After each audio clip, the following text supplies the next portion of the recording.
te o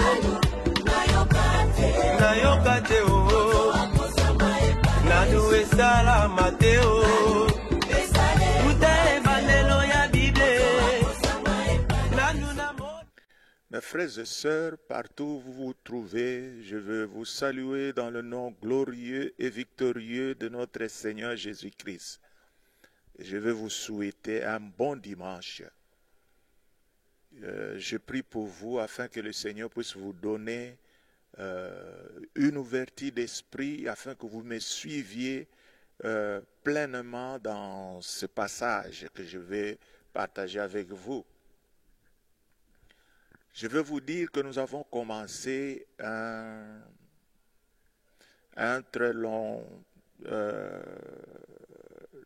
très longue méditation sur le Saint-Esprit. À partir du jour de la Pentecôte, nous avons étudié ensemble le Saint-Esprit. Et nous avons aussi un peu extrapolé pour voir ce que le Saint-Esprit amène dans la vie d'un croyant. C'est ainsi que nous avons parlé du baptême du Saint-Esprit et nous avons terminé le vendredi passé avec le don du Saint-Esprit. Maintenant, aujourd'hui, nous allons parler sur la consécration. Consécration. Quand j'ai parlé du Saint-Esprit, j'avais dit quelque chose de très très important. J'ai dit que un enfant de Dieu doit d'abord naître de nouveau. C'est-à-dire, lorsqu'on n'est pas né de nouveau, il est très difficile d'être un enfant de Dieu. Aujourd'hui, nous voyons des églises remplies de gens. Des églises avec des milliers de gens. Mais il y a une question que nous pouvons nous poser. Est-ce que ces gens-là sont-ils nés de nouveau?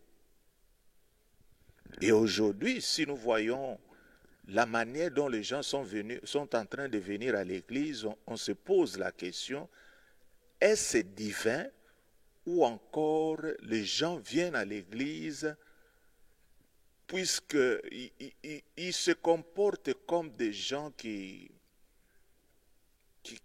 pensent que l'Église est comme un fétiche.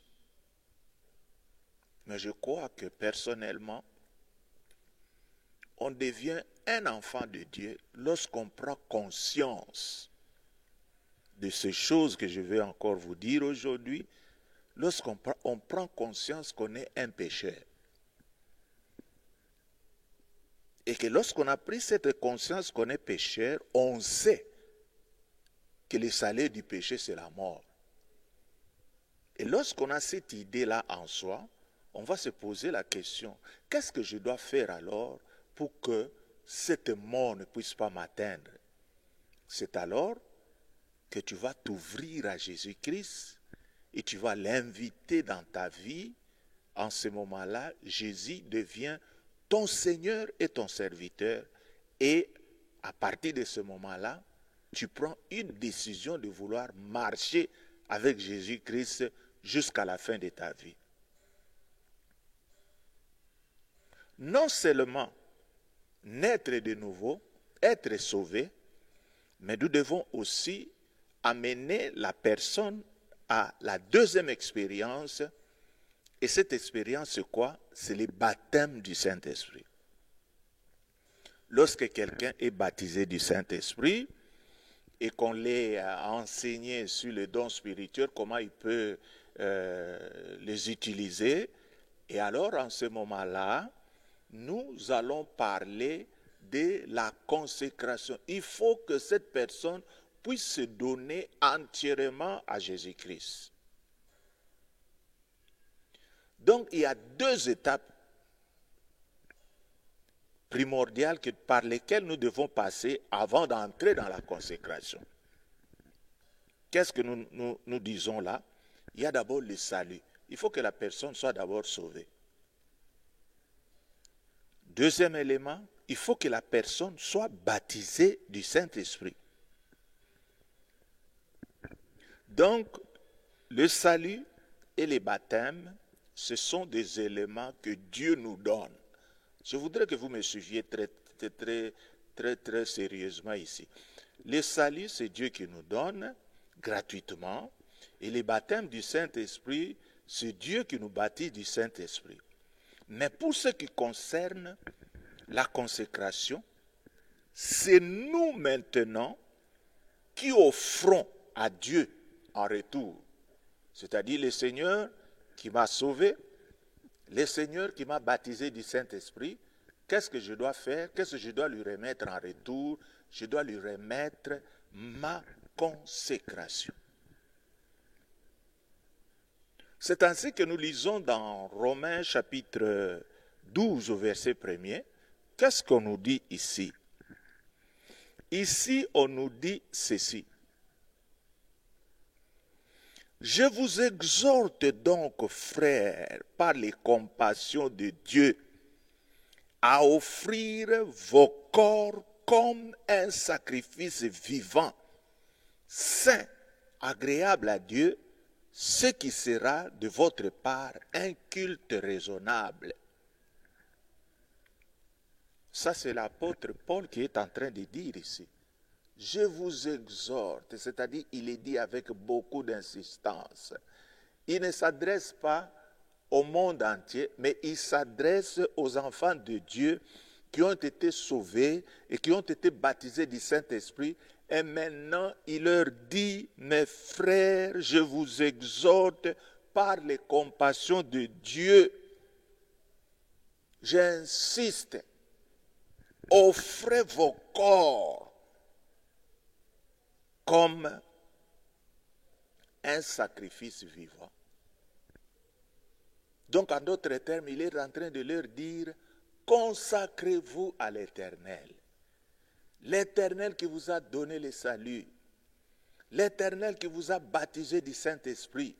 Maintenant, il attend de vous que vous puissiez lui donner quelque chose de vous.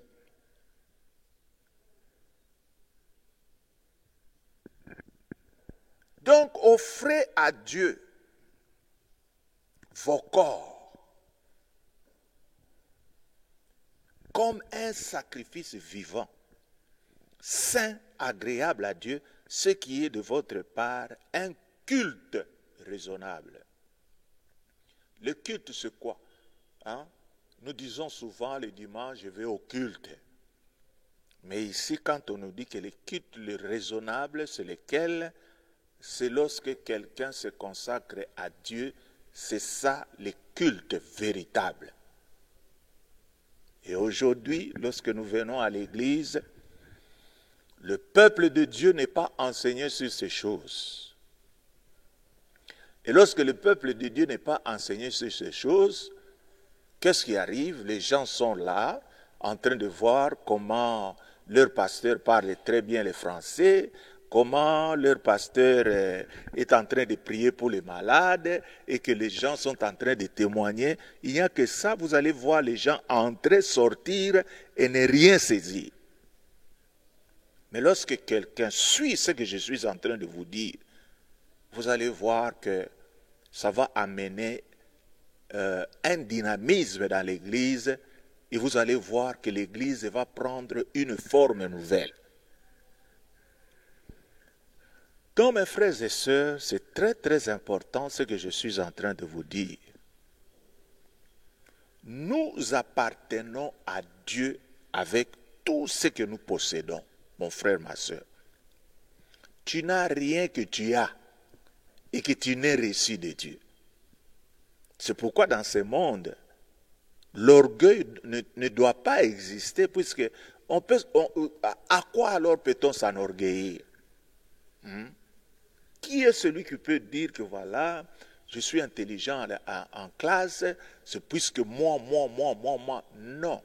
Si tu es intelligent, cette intelligence, tu l'as reçue de Dieu. Si tu as l'argent dans tes poches, cet argent, tu l'as reçu de Dieu. Alors ce que Dieu nous demande est que nous puissions nous mettre à sa volonté. Mais comme il nous a donc Dieu nous a donné une volonté libre. Dieu attend que nous le rendions tout de plein gré. Mais aujourd'hui, bon, je me demande, moi j'ai béni Dieu, hein, puisque cette période de confinement m'a vraiment fait voir qu'effectivement, il y a beaucoup de gens qui m'aiment. Mais je vous assure qu'il y a beaucoup de pasteurs qui sont en train de crier. Ce confinement, les membres de l'église, chacun est chez lui à la maison, on ne s'occupe plus du pasteur. Le pasteur est là chez lui, le croyant ne pense même pas que notre pasteur doit manger. Et ça, je suis en train de rappeler aux enfants de Dieu. Vous savez que ce n'est pas le gouvernement qui fait manger les pasteurs. Ce n'est pas le gouvernement qui paye les pasteurs. Les pasteurs sont entretenus par leurs membres. Et pendant cette période de confinement, même ceux-là qui amenaient leur dîme à l'église, on ne voit rien. Même ceux-là qui pouvaient amener quelque chose à manger chez les pasteurs, zéro. Mais moi, je peux dire que je suis béni, puisque le Seigneur ne nous a pas abandonnés. Nous avons eu des gens que nous avons formés, et ces gens, vous allez entendre un coup de fil sonner. « Oh papa, qu'est-ce que je peux faire? Je voudrais vous envoyer de l'argent. Est-ce que vous avez un numéro, un PSA? Passez-le moi maintenant. » Alors nous sommes en train de vivre, ça nous donne vraiment beaucoup de joie. Et je me dis vraiment que nous avons formé des gens. Puisque actuellement, je sais que dans certaines églises, ils ont des problèmes très sérieux. Qui peut s'occuper du pasteur? Personne. Et voir même que certains pasteurs aussi sont en congé. Ils ne sont pas consacrés. Hein? Vous savez que moi, j'ai béni Dieu. Depuis que nous avons commencé ce problème de confinement, moi, je prêche 3 fois par semaine. Depuis que je n'ai jamais raté. C'est-à-dire, mardi, je suis là en train de prêcher, vendredi, dimanche. Et maintenant, ça va faire bientôt 2 mois. Et les autres, qu'est-ce qu'ils se disent? Ah, bon, l'église va kanguer, hein. Ça veut dire que leur bouche aussi est fermée. Ils ne peuvent rien dire de la parole de Dieu. Non. Nous avons des techniques.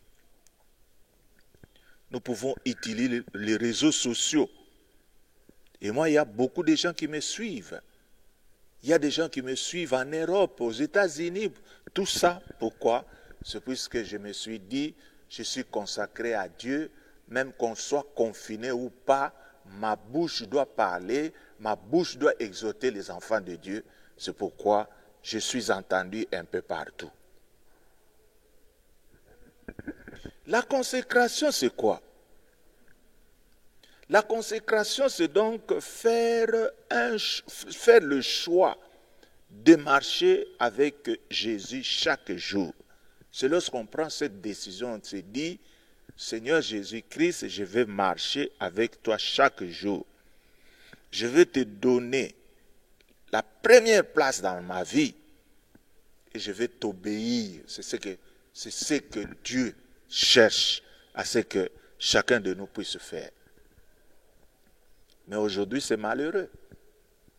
Et je me demande maintenant, pendant cette période de confinement, qu'est-ce que nous pouvons dire? Que la vie des enfants de Dieu s'est élevée ou s'est rabaissée. Que le peuple de Dieu a fui les péchés ou il est en train de vivre dans les péchés. C'est vraiment malheureux. Moi, je sais que ce moment de confinement a créé 2 grandes choses. Il y en a qui ont vu leur niveau spirituel s'élever. Ils passent beaucoup de temps dans la prière. Cependant, les autres, ils sont au coin de la rue, en train de dire n'importe quoi.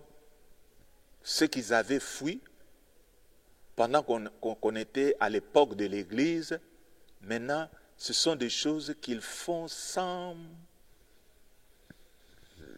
se reprocher de rien. alors vraiment, mes frères et sœurs, c'est vraiment malheureux. Dieu veut que son Église puisse se consacrer à lui. Dieu veut que les gens s'élèvent et qu'ils disent, Seigneur, je vais marcher avec toi. Seigneur, je donne toute ma vie à toi, Jésus. Jésus prend la première place dans ma vie. Et vous allez voir les changements dans le cœur de beaucoup d'enfants de Dieu. Nous allons lire dans Matthieu chapitre 6. Ce sont pourtant des textes que vous connaissez, mais qui vous paraissent nouveaux maintenant. Matthieu chapitre 6, nous allons lire le verset 33. C'est un verset que tout le monde connaît bien. Qu'est-ce que cela nous dit? Cherchez premièrement le royaume et la justice de Dieu. Et toutes ces choses vous seront données par-dessus. Ici, on est en train de montrer deux choses. Le royaume et la justice. Et ensuite, toutes les autres choses que nous venons avec lorsque nous sommes dans l'église. Nos problèmes, Seigneur, fais ça, ça, ça. Mais ici, on est en train de nous dire que la voie par excellence pour obtenir tout ce que nous voulons que le Seigneur puisse faire pour nous, c'est quoi? C'est d'abord chercher premièrement le Seigneur lui-même. Il y a beaucoup de gens qui prient très mal. Vous commencez par énoncer ce que vous voulez que le Seigneur puisse faire pour vous. Mais vous êtes en dehors. Ici, on nous dit, et puis on les souligne, j'aimerais que tu puisses le souligner aussi dans ta Bible, chercher et puis souligner premièrement. On a donné une position fixe pour dire qu'il y a beaucoup de choses, beaucoup de priorités dans notre vie, mais priorité number one, d'abord, il faut que la personne recherche le royaume et la justice de Dieu. Cela veut dire que la personne se donne aux choses de Dieu en premier lieu. Et alors, ce qu'il aura besoin, que le Seigneur le bénisse pour qu'il soit guéri, que le Seigneur lui donne de l'argent, que le Seigneur fasse ça, ça sera, ces choses seront données par-dessus. Ça sera comme ce que vous appelez en lingala les matabisi. On ne peut donner un matabisi qu'à quelqu'un qui a acheté. Ici, on ne peut donner les matabisi qu'à quelqu'un qui s'est consacré aux choses de Dieu. Alors, mes frères et sœurs, nous sommes dans une période où nous devons prendre cette décision.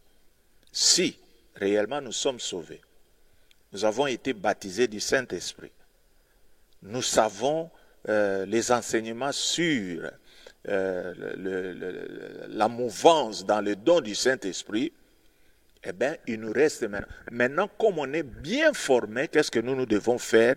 Nous devons maintenant nous donner pour son œuvre. Vous savez que les dons, on nous les a donnés pour le service.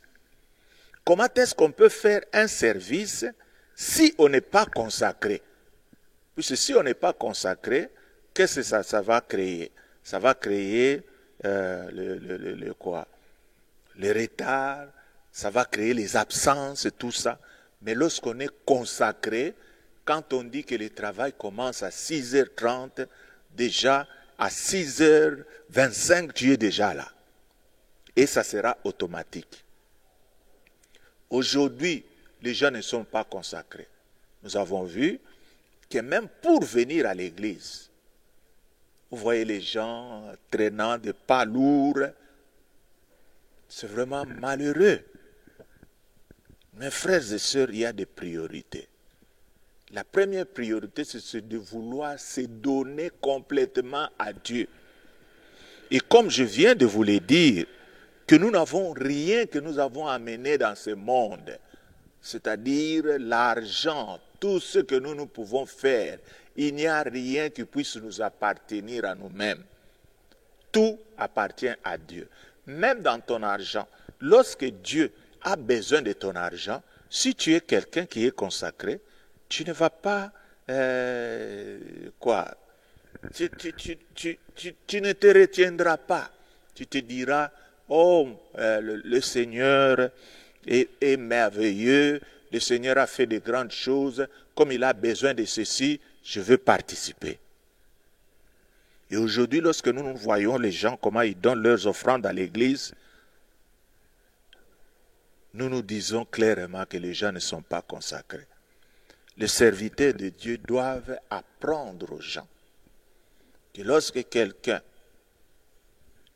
est sauvé, il faut qu'il puisse passer par une deuxième expérience, c'est quoi? Le baptême du Saint-Esprit.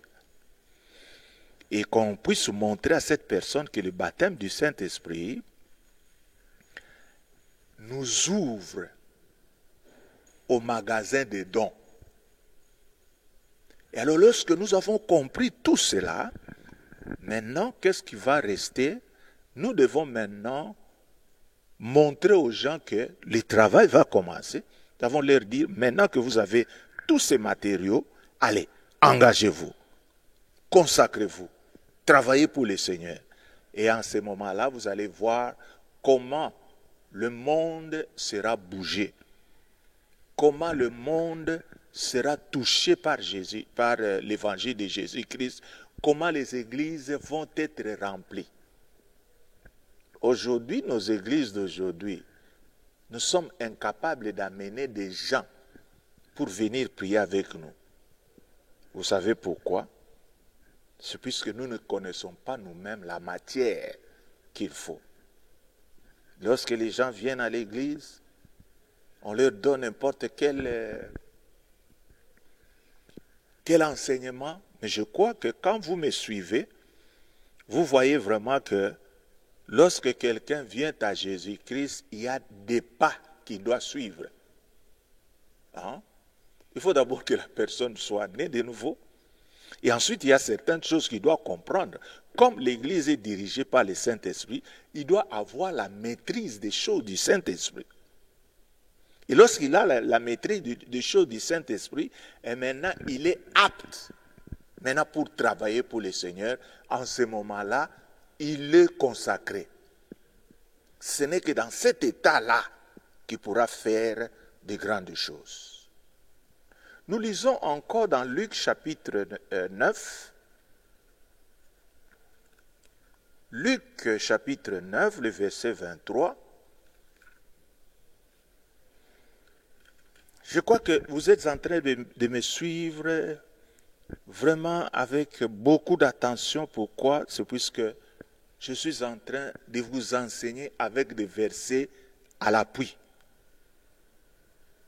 Et maintenant, écoutez ce qu'on nous dit ici. Puis il dit à tous, si quelqu'un veut venir à moi, qu'il renonce à lui-même, qu'il se charge chaque jour de sa croix et qu'il me suive. Vous voyez qu'ici, on est en train toujours de nous parler sur la consécration. Celui qui veut suivre Jésus-Christ. On ne peut pas suivre Jésus-Christ avec les désirs qu'on a. On ne peut pas suivre Jésus-Christ avec son moi. Si quelqu'un veut venir à moi, la première chose, qu'il renonce à lui-même. C'est-à-dire la plus grande priorité, que cela soit le Seigneur. Qu'il se charge chaque jour de sa croix et qu'il me suive. Et ici, si nous posons la question, est-ce que dans l'église d'aujourd'hui, est-ce que les gens suivent Jésus? C'est une question on ne sait pas comment les gens vont répondre. Moi, je suis Jésus-Christ. Je vais le suivre. Je veux suivre Jésus-Christ. Il y a toujours un cantique là qu'on chantait. À mon cœur, je choisis de suivre Jésus-Christ. Dans mon cœur, je choisis de suivre Jésus. Dans mon cœur, je choisis de suivre Jésus-Christ. Oui, pour toujours. Oui, pour toujours. Est-ce qu'aujourd'hui, les gens suivent Jésus-Christ? Les gens n'ont pas le temps de passer, même pour Jésus-Christ. Il y en a qui se réveillent le matin, ils n'ont même pas eu le temps de dire bonjour à Jésus-Christ et les voilà qui sont engagés dans leurs problèmes routiniers.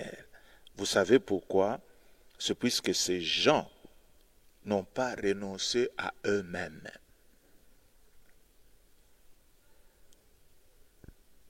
Jésus-Christ est en train de chercher les gens qui doivent travailler dans sa moisson. Mais la Bible déclare qu'il y a peu d'ouvriers. La Bible n'a pas dit qu'il n'y a pas d'ouvriers. La Bible dit qu'il y a peu d'ouvriers, c'est-à-dire les gens qui sont engagés pour faire l'œuvre de Jésus-Christ. Ils ne sont pas nombreux. Pourquoi chacun veut mettre ce qui lui concerne en premier lieu? Jésus-Christ a besoin de toi, mon frère, ma soeur. Son œuvre connaît un grand retard. Pourquoi? C'est puisque toi, tu ne veux rien faire. C'est pourquoi je te dis, mon frère, ma soeur, lève-toi. Toi qui m'as suivi, toi qui connais maintenant comment utiliser les dons du Saint-Esprit, mais maintenant entre dans l'œuvre de Dieu et le Seigneur fera de grandes choses avec toi. Même dans l'Ancien Testament, si nous pouvons lire dans 1 Chronique, chapitre 29, vous allez voir qu'on est en train de nous dire certaines choses que ces gens appliquaient et que nous aussi nous devons appliquer de nos jours. 1 Chronique, au chapitre 29, et nous lisons le verset 14. Ici, la Bible nous dit ceci. Car qui suis-je et qui est mon peuple pour que nous puissions te faire volontairement ces offrandes? Tout vient de toi. Et nous recevons de ta main ce que nous t'offrons. Voyez la définition que David est en train de donner à l'offrande. Hein? Quand on est en train de donner cette offrande, les gens sont en train de dire ici au 14, car qui suis-je et qui est mon peuple pour que nous puissions te donner volontairement ces offrandes? Est-ce que nous pouvons les appeler les offrandes? Pourquoi? Pourquoi ne pouvons-nous pas les appeler les offrandes? C'est puisque tout vient de toi. C'est comme si tu nous donnais quelque chose et maintenant nous te le redonnons la même chose. Oh, ça c'est très profond. Quand j'ai lu cette écriture ce matin, je me suis dit, vraiment, en moi je n'ai rien. C'est pourquoi lorsque je trouve quelqu'un qui n'a pas d'habit, quand le Saint-Esprit me dit, prends cette chemise et la donne à cette personne, je ne peux pas hésiter, puisque je sens comme si cette chemise-là ne m'appartient pas. Il n'est pas à moi. Et si aujourd'hui vous voyez les gens, les malheureux, les gens qui sont dans des besoins et qui n'ont pas de ressources, c'est puisque nous n'avons pas suffisamment de gens qui ont un cœur consacré. Vous savez, j'avais lancé un appel à tous ceux qui me suivent d'habitude. Je leur ai dit, mes frères, envoyez-nous des dons. Nous devons partager. Il y a une catégorie de gens qui sont dans la souffrance pendant cette période de confinement. J'ai dit, envoyez-nous de l'argent. Nous allons payer des vivres. Nous allons leur donner pour assouvir leur peine. Mais, si je regarde, il n'y a que quelques 3 personnes qui sont venues me donner ce qu'ils ont. Alors on est en train maintenant d'emmagasiner et vous allez voir qu'un jour nous allons sortir pour donner aux démunis. Il y en a qui ne travaillent pas. Et quand vous ne travaillez pas, vous n'avez pas d'argent. Et quand vous n'avez pas d'argent, manger ça devient très difficile. Alors il n'y a que des gens qui sont consacrés, qui peuvent penser à cela. Ils disent, ah, mon voisin, avec ses enfants, ils sont endormis sur une natte là, je ne sais pas ce que je peux faire pour eux. Vous leur donnez un morceau de pain. Et là, vous êtes en train de faire quelque chose de merveilleux, mon frère. Alors, nous devons savoir que nous n'avons rien que nous avons emporté sur cette terre. Nous sommes venus nus. Si aujourd'hui nous avons des voitures, si aujourd'hui nous avons de l'argent, et qu'est-ce que nous pouvons encore dire? Cet argent, nous l'avons reçu ici sur cette terre. Il y a eu quelqu'un qui nous l'a donné. Alors mes frères et sœurs, la consécration est très très importante. Et pour que l'Église atteigne la consécration, je vais dire aux pasteurs, vous tous qui voulez vous tenir devant le peuple de Dieu, pour leur montrer votre rhétorique, votre manière d'utiliser le français, tout ça, je vous dis, laissez cela, enseignez le peuple de Dieu. Lorsqu'ils deviendront ce que je suis en train de dire aujourd'hui, vous verrez que les églises seront très très fortes. Aujourd'hui, tout tourne autour du miracle. Mon frère, tu veux avoir un miracle aujourd'hui? Le Seigneur est là. Il va faire de grandes choses. Mais les gens ne sont pas transformés. Pourquoi? C'est puisque les gens ne suivent pas. Les gens oublient que l'Église est comme une école qui commence par A pour se terminer à Z. Quand vous quittez A, vous devez apprendre aux gens B, C, D. Mais aujourd'hui, quelqu'un qui n'est jamais passé par le salut, qui ne connaît pas le baptême du Saint-Esprit, alors mon frère, tu peux lui dire tout ce que tu veux sur les enseignements de la Bible. Aujourd'hui, nous allons vous parler sur la fin des temps. Ça ne va pas entrer, puisque que ce soit dans nos classes. Hein, il y a toujours la première année, après la première année, il y a la deuxième année, troisième année. Tout cela est en train de se succéder d'une manière ordonnée.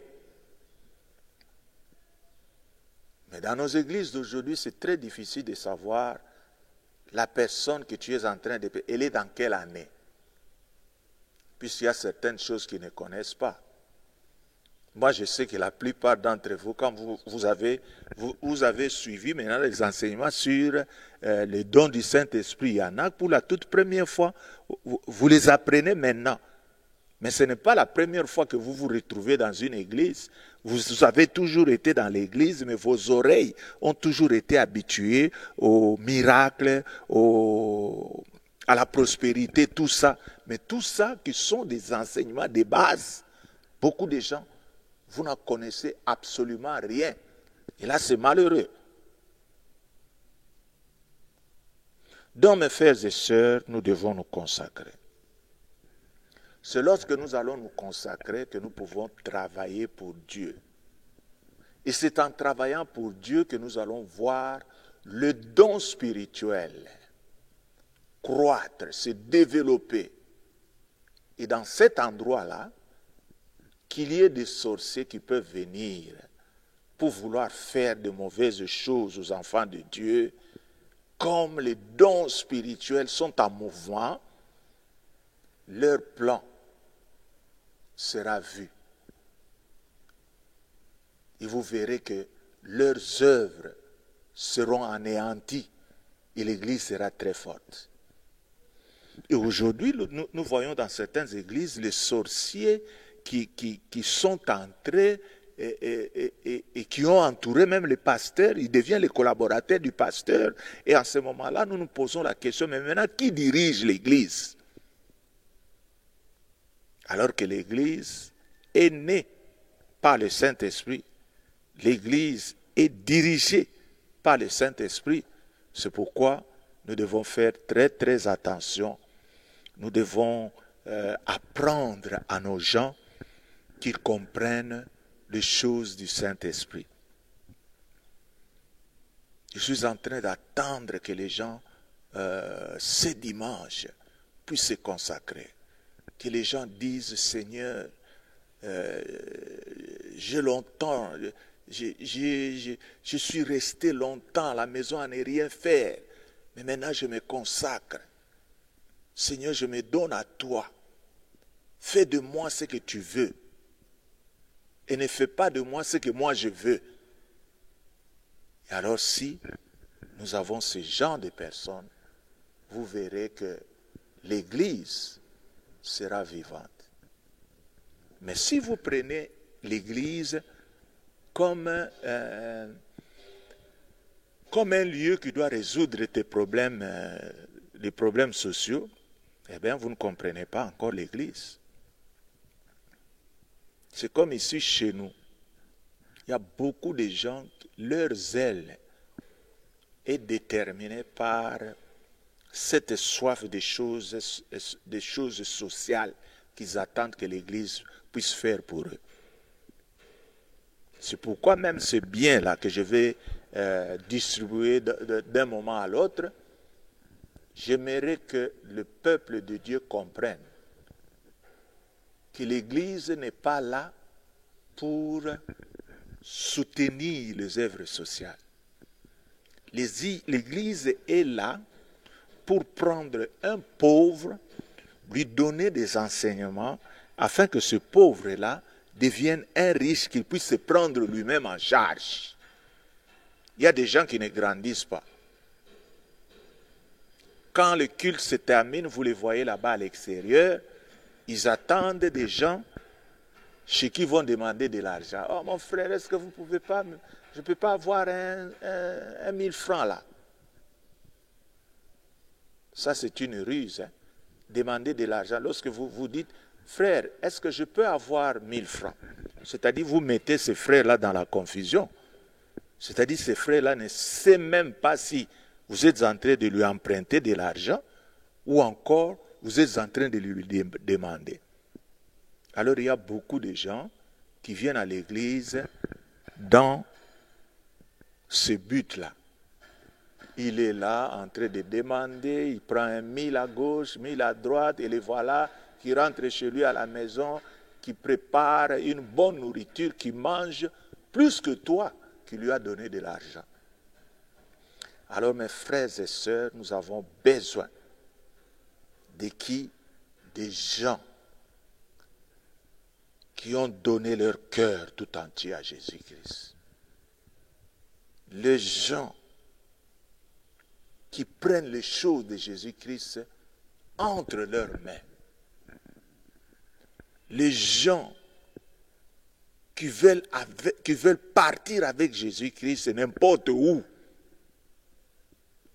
Les gens qui sont prêts à évangéliser, à gagner ce monde à Jésus-Christ. Mais aujourd'hui, vous voyez que le nombre des évangélistes a diminué.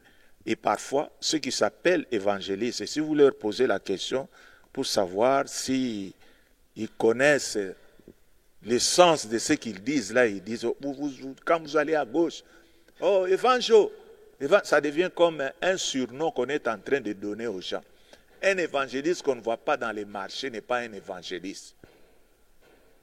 Un évangéliste qu'on ne voit pas dans des deuils, prêchant Jésus-Christ n'est pas un évangéliste. Appelez-le frère, ou encore vous l'appelez vraiment par son nom. Alors ça devient malheureux ce dernier temps. Nous avons besoin que les gens puissent se consacrer, que les gens puissent donner leur vie. Et c'est dans la consécration que nous allons voir qu'il y aura des gens qui peuvent résister à mourir comme des martyrs, puisque tellement que la consécration a été trop grande, ils n'ont pas peur de la mort. Mais aujourd'hui, s'il y a quelque chose de mauvais qui arrive maintenant dans notre pays, et qu'on interdit maintenant, on dit non, terminez, vous n'allez plus prêcher l'évangile. Si vous prêchez, on vous attrape, allez, on va vous tuer. Et vous allez voir que tout le monde sera silencieux. Les gens diront non, non, pourquoi? Nous n'avons pas de gens consacrés. Alors mes frères et sœurs, voilà le message qui a en quelque sorte mis un point focal à cet enseignement-là que je vous ai donné sur le Saint-Esprit. Et vous qui vous consacrez aujourd'hui, allez avec cette force que vous avez. Prêchez. Si vous rencontrez un malade, priez pour lui. Et je vous attends avec vos témoignages. Vous pouvez m'appeler au numéro 082 56 84 544 pour partager avec vous les témoignages que vous verrez. Vous verrez que, vous verrez que les choses que vous êtes en train de faire, vous le croyez être difficiles, alors que ce sont des choses trop simples. Lorsque vous voyez les effets que cela produit, ça va vous donner beaucoup de courage à vouloir encore une fois prêcher, prier pour les gens, et vous verrez que vos dons vont se manifester et vous serez un candidat digne à l'église. Vous allez porter votre église à un haut niveau, que vraiment ça sera merveilleux. Mais aujourd'hui, nous ne voyons qu'il n'y a que des parleurs en langue. Rokoto shikarabababa. Ils sont là à gauche et à droite. Non, il y a plus que les parler en langue. Il y a les dons du Saint-Esprit qu'il faut utiliser. Il y a l'engagement qui t'attend. Il faut agir. C'est en agissant que vous allez voir la main de Dieu dans votre vie. Alors si tu m'as suivi, je vais prier pour toi pour que le Seigneur puisse te donner ce courage afin que tu comprennes que ce que tu fais, tu ne le fais pas pour toi, mais tu le fais pour Jésus-Christ, celui que toi, tu as décidé de marcher avec lui, tu t'es décidé de donner ta vie à lui, tu l'as mis en première place et tu verras qu'il ne t'abandonnera jamais. Éternel notre Père, je voudrais te remettre mon frère, ma soeur, celui qui me suit maintenant. Montre-lui que tout ce que nous venons de lui prêcher ne sont pas des paroles inutiles, mais ce sont des paroles qui produisent du fruit. Et lorsqu'il les mettra en pratique, il verra que toi tu es derrière ta parole pour l'accomplir. Je remets mon frère, ma soeur, aide-le à prendre une décision. Donne-lui le courage pour qu'il puisse prêcher. Donne-lui le courage pour qu'il puisse prier pour les malades. Et permets que prochainement, lorsqu'il verra les témoignages, qu'il puisse m'appeler afin que nous puissions prier encore pour lui, afin que les choses puissent aller encore plus loin. Sois loué, sois glorifié pour tout ce que toi tu fais avec tous ceux qui me suivent dans le nom glorieux de notre Seigneur Jésus-Christ. Nous avons ainsi prié. Amen. Mes frères, nous vous invitons à nous suivre encore une fois le mardi. Nous serons encore là et je crois que le confinement sera quelque chose de merveilleux pour nous puisque nous avons tout le temps de suivre la parole de Dieu. Que le Seigneur vous bénisse. Amen.